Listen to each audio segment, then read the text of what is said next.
Thank you. So Radhika, please introduce yourself fully and tell us about your work, and please tell us a story. Yeah, thank you, Eric. So I'm sitting in Colombo, Sri Lanka, and I was a lawyer at first, then I went into journalism and went into writing, and it's been a long, long journey. And then I went into alternate healing forms, and then I went into storytelling, and I think there is where I really found my passion, and especially something called storytelling for healing, where I facilitate adult groups, and then once I came for the Chennai International Storytelling Festival that Dr. Eric organized. I met Dr. Eric, and then I trained under him, under Laura Sims, and also then under Magdalene Eric's wife. And that's when I again got into another mind-blowing kind of journey where she teaches psychodrama and expressive arts therapies. So I now combine expressive arts therapies with storytelling and also my counseling psychology background. So that's where I am at right now, and I facilitate workshops, and along with having clients and patients in different institutes in Sri Lanka. So that's me, and let me start my story. Once, a long, long time ago, in a kingdom named Kalinga in India, there lived a mighty king, King Singhabahu, and his queen, Singhasivali. They had many, many sons, and out of them, the eldest, who was named Prince Vijaya, he was atrocious. He was so arrogant, so mischievous, and incorrigible. The subjects in the Kalinga kingdom, they came to the king with complaint after complaint, saying they cannot go on with the bullying of this Prince Vijaya. And then finally, the king, he was so enraged. He called his eldest son Vijaya. Vijaya, come here. My subjects are complaining about your behavior. I have warned you so many times, and I cannot take this anymore. You shall leave this kingdom and never return. You can take as many men as you want and as many ships as you want, but never come back. Prince Vijaya, he agreed. And Vijaya took with him 700 men and a fleet of ships. And they sailed and sailed and sailed for days and weeks and months looking for land. And finally, they saw an island. And this island, it had beaches the color of copper. Prince Vijaya, as he disembarked, named it Kambapanni, copper-colored sand. And here, on top of a mountain, looking on towards this copper-colored beach, there was the most beautiful princess. Her name was Kuweni. Her eyes, they're so beautiful, they glistened like diamonds. Her long, long black curly hair looked like a waterfall cascading. She was an enchantress and a princess that belonged to the Yaka tribe. Now, in this little island, there lived 4 tribes: the Yaka tribe, the Rakshas tribe, the Deva tribe, and the Naga tribe. And this area that Vijaya disembarked upon was controlled by the Yaka tribe. Now, Kuweni was also an expert weaver. She was weaving and weaving sitting on top of the mountain, looking out into the sea. And what did she see? A fleet of ships. She was so scared. She did not know. Were they invaders? Who were they? And then she called for her most trusted handmaiden. And this handmaiden, she was a shapeshifter. She could change into a dog in a matter of split seconds. And then she told this handmaiden to go and find out what's happening and to make all these men who are getting off from these ships disappear. So as Vijay's men slowly, one by one, got down from their ships, Vijay instructed them, go find the people of this land. Go find some semblance of humanity and report back to me.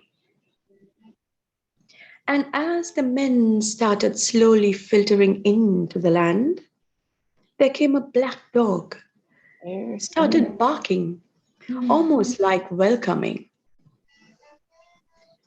and saying, come with me, come with me. And then this dog was noticed by all these men. And the men said, oh, look, there's a dog. That means there must be some kind of humans living around here. Let's go and find out. Let's follow the dog. Now the dog knew exactly where to take them. Took them through a winding forest into a clearing where there was a big, big pond. And then all the men, they came towards a pond and suddenly they disappeared.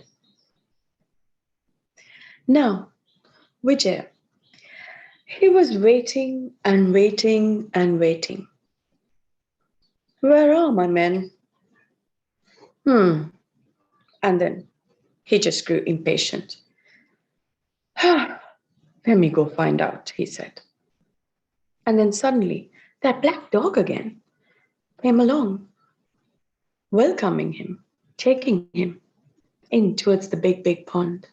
And as Prince Vijay walked towards the pond, he saw something strange. He saw footprints. Wait, footprints that were going into the pond, but none coming out. And he knew that something is afoot. Suddenly, a rustle of leaves behind him. He turned around, took out his sword, and there came Princess Kuweni, the most beautiful girl in history. He's never seen a girl like that. And as their eyes met, they just simply fell in love. Now, Kuweni was an enchantress, and she was rather cunning as well. Vijay suddenly said, who are you? Tell me, what have you done with my men? Return my men to me. And Kuweni very sweetly said, I have your men, and I will return them if you agree to my terms. And Prince Vijay, he said, terms? What terms? And the Princess Kuweni, she said, I want your help to dethrone the Yaka king and to banish the Yaka tribe. And then I want to be queen of the Yakas, and I will make you my king. Prince Vijay, who was never to be the king of Kalinga, was interested. He said, okay. And that's what he did. So Queen Kuweni and King Vijay, they ruled the kingdom. And then they had a beautiful girl, and a lovely boy. And now, this would be the stage where I tell you, and they lived happily ever after. But this was not so, because Vijay's ministers, they started pressurizing him and brainwashing him and forcing him, saying, "We want a princess from the Kalinga kingdom, a real princess. Who is this woman? She's a witch. She's an enchantress. Banish her from the kingdom. We will get you a beautiful princess from Kalinga." And finally, King Vijaya gave in, and he was forced to banish Kuweni and his own two children. As Kuweni left the kingdom with her heart broken, she walked on and on with her daughter and her little son. They entered a forest which is now known as Kurunagala, and there they lived, eating off the land, whatever they could find. And then there came a time when there was nothing else, no more food, no more water to be had. And the children, they were growing up, they were getting hungrier. And they said, "Mother, we are so hungry. Please give us some food." And Kuweni's heart was breaking. Kuweni said, "Okay, my children, I will go. I will go find you some food, but please, please promise me, you will stay right here for me. I promise you, I will come back. I love you both so much." And Kuweni left, and she walked and walked through the forest looking for food. And the two children, they waited and waited, but their mother never returned. And they started to walk, trying to find something or the other to eat. And they walked so far for weeks and months, and they came to a place called Ratnapura, which they say is the place where the indigenous Sri Lankan people originate from. They originate from the children of Vijaya and Kuweni. Now, I do not know what happened to Kuweni. Some say that while she was foraging for food in the forest, she got caught by her Yakka tribe, and they imprisoned her, tortured her, and they never let her go, and she never saw the light of day. And some others say that Kuweni lies somewhere in a forest, and she died of a broken heart. Thank you.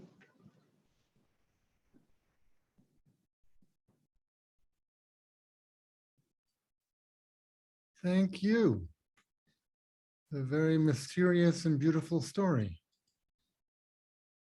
Well, it's actually legend, because they say that the Sinhalese people actually originate from the Kalinga kingdom in India. And this is actually how, because there was a prince called Vijay, and this is how he came to Sri Lanka and how he met this princess called Kuweni and how this all happened. For me, Kuweni and Kuweni's story is rather misunderstood because even in Sri Lanka, people consider Kuweni to be a demon princess. But it was just a tribe. So you have the four tribes, the Yakka tribe, the Raksha tribe, the Deva tribe, which is the god tribe, and then the Naga tribe, the snake tribe. So these are not actual animals, but they're like, ethnicities or races. So people in Sri Lanka, even to this day, this is my version of the Kuweni and Vijay story. because Kuweni is still portrayed as as a demon princess and someone who did wrong, which to me is not the way I'd like to take it. And also yesterday you were talking about the mother culture, and I feel that Queenie was actually a rather misunderstood woman. Hmm.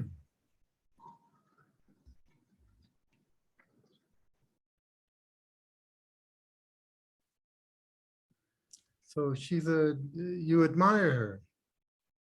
Yes. Yes. Mhm. Wonderful.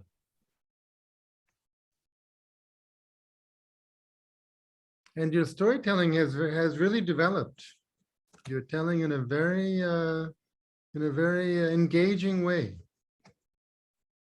Thank you, Dr. Eric. Sure. But you were one of my teachers. Mhm.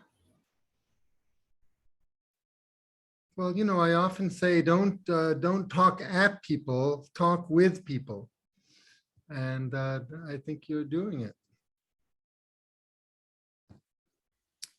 Okay. Anybody else? Any thoughts, comments, questions, either about the story or the storytelling? Go ahead. Go ahead. Hi, Eric. Hi, Radhika. I just wanted to tell you I really enjoyed your telling and your facial expression. It was, for me, it was even enough to look at your face. And it also reminded me, because I worked with some people from Sri Lanka, and then now I got a story how the people came.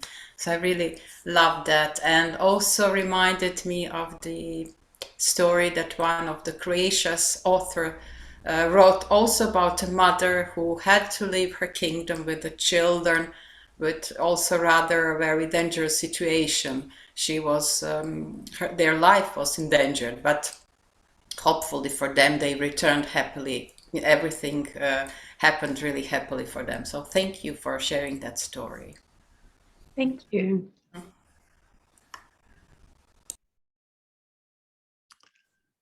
Okay, so now we'll move on to the next storyteller.